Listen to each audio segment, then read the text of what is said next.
జన్మే చాలా అరుదైనటువంటి జన్మ.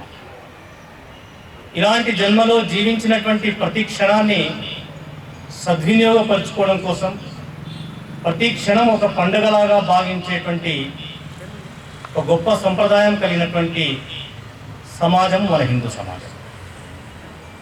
ఇందులో కొన్ని ప్రముఖమైనటువంటి రోజులను పండుగలుగా, ఉత్సవాలుగా మన పెద్దలు నిర్దేశించారు.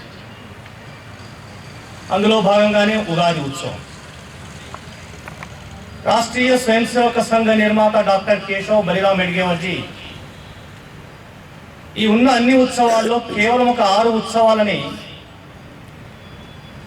మన సమాజాన్ని జాగృతపరచడానికి, మనల్ని కర్తవ్యోన్ముఖులుగా చేయడానికి,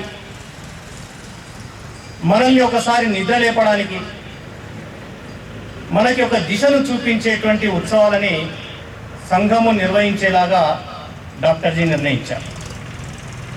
అందులో భాగంగా ఉగాది ఉత్సవాన్ని మనం నిర్వహించుకోవాలి. ఉగాది మనకు సంవత్సరానికి మొట్టమొదటి రోజు, యుగ ఆది అని మనం చెప్తుంటాం. ఈ తరం పిల్లలకి ఈ సంవత్సరానికి ఇదే మొదటి రోజు అని చెప్పినప్పుడు చాలామందికి ఆశ్చర్యం అవుతుంది, ఉగాది ఎలా అవుతుంది మొదటి రోజు అని. వాస్తవానికి జనవరి 1 లాంటి అనేకమైనటువంటి దురాచారాలు మన దేశంలో ఆంగ్లేయ పరిపాలన కారణంగా, విదేశీ అనుకరణ కారణంగా మన దేశంలో ప్రవేశించాయి.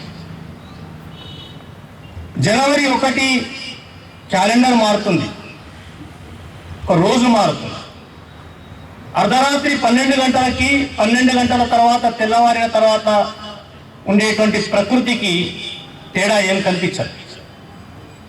ఒక సహజమైన పద్ధతిలో డిసెంబర్ 31, జనవరి 1 మనకు కనిపిస్తుంది. కానీ హైందవ పంచాంగాన్ని నిర్మాణం చేసినప్పుడు మన పెద్దలు ప్రకృతిలో మార్పు, గ్రహాల గమనము ఆధారంగా భారతీయ పంచాంగాన్ని, ఖగోళ శాస్త్రాన్ని రూపొందించారు. సాధారణంగా ప్రపంచంలో మిగతా వాళ్ళకి కాలగణన కూడా తెలియదు. కాలగణన అన్నప్పుడు తక్కువలో తక్కువ కాలగణన ఏదంటే సెకండ్ అని చెప్తుంటాం. నిమిషంలో 60వ వంతు సెకండ్ అని చెప్తుంటాం. ఎక్కువలో ఎక్కువ ఎంత? పాశ్చాత్య ప్రపంచానికి అది అంతే లేదు. కానీ మన హైందవ జీవనంలో తక్కువలో తక్కువ కాలగమనం ఏంటంటే గణన త్రుటి అని మనం చెప్తాం. అప్పుడప్పుడు చెప్తుంటారు త్రుటిలో తప్పిన ప్రమాదము. త్రుటి అంటే ఏంటి? మనం ఒకసారి కనురెప్ప వేస్తే, కనురెప్ప మూసుకొని ఇలా మనకు తెలియకుండానే ఆటోమేటిక్గా కను ఇట్లా మూసి తెరుస్తుంటాం. అందులో 37,250 వంతులు త్రుటి అంటారు. అంటే అక్కడ త్రుటి నుండి ప్రారంభించి ఒక బ్రహ్మాండమైనటువంటి కాల గణన వరకు ఈ దేశంలో చేపడింది. త్రుటి నిమిషము, గంట, జాము, రోజు, సప్తాహము, పక్షము, నెల, సంవత్సరము, 60 సంవత్సరాలు కలిపితే ఒక ఆవర్తనము, 100 సంవత్సరాలు ఒక మానవ జీవనము. ఇలా ఒక లెక్కను మన పెద్దలు వేశారు. ఇవాటికి ప్రపంచంలో ఎవరిని అడిగినా ప్రపంచం ఎప్పుడు ప్రారంభమైందంటే ఇప్పుడు మనం చెప్తుంటాం 2022వ సంవత్సరం అని చెప్తుంటాం. ఇప్పుడు మనం చెప్తున్నటువంటిది కలియుగం ఏర్పడి 5143వ సంవత్సరంలో మనం ప్రవేశించాం. కలియుగం ఎప్పుడు ఏర్పడింది? శ్రీకృష్ణుడు నిర్మాణం చేసినటువంటి ద్వారక సముద్రంలో మునిగిన తర్వాత 36 సంవత్సరాల తర్వాత కలియుగం ప్రారంభమైంది. అంతకన్నా ముందు ద్వాపర యుగం. మనకు ఒక లెక్క ఉంది, కలియుగానికన్నా రెట్టింపు కలియుగము, ఆ పైన ద్వాపర యుగము, త్రేతాయుగము, కృతయుగము. ఈ 4 యుగాలు కలిపితే వచ్చేటువంటిది సుమారుగా 12,000 సంవత్సరాలు అవుతుంది. 1,20,000 సంవత్సరాలు అవుతుంది. ఇలాంటి 71 దీన్ని కలిపి మొత్తం 1,20,000 సంవత్సరాలని ఒక మహాయుగం అంటారు.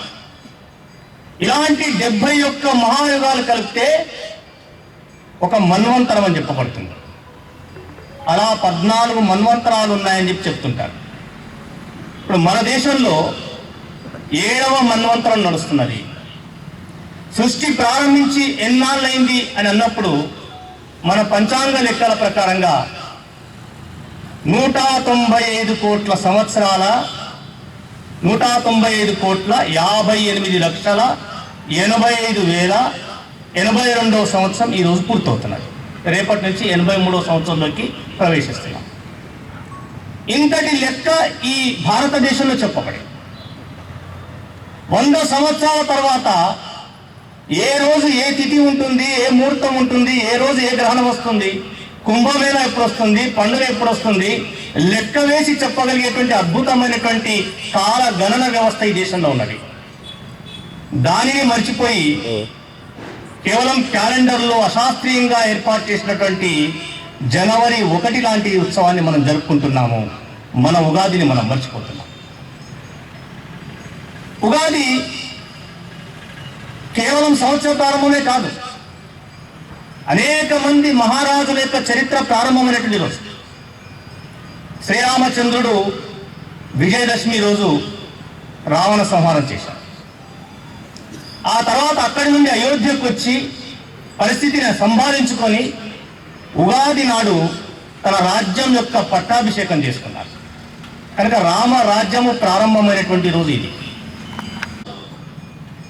శాలివాహనుడు తన రాజ్యాన్ని ప్రారంభించిన రోజు. అందుకే విక్రమ శకము, శాలివాహన శకం అని ఇప్పుడు చెప్పబడుతుంది.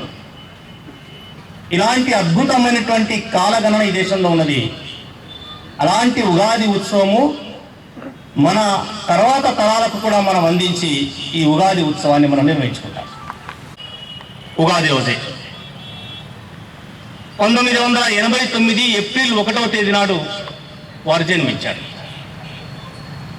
కనుక డాక్టర్ జీ యొక్క జన్మదినాన్ని కూడా రాష్ట్రీయ స్వయం సేవక సంఘం ఈరోజు నిర్వహిస్తుంటుంది. రాష్ట్రీయ స్వయం సేవక సంఘంలో వ్యక్తి పూజ లేదు. సంఘానికి గురువు ఎవరంటే పరమ పవిత్ర భగవద్ధ్వజమే.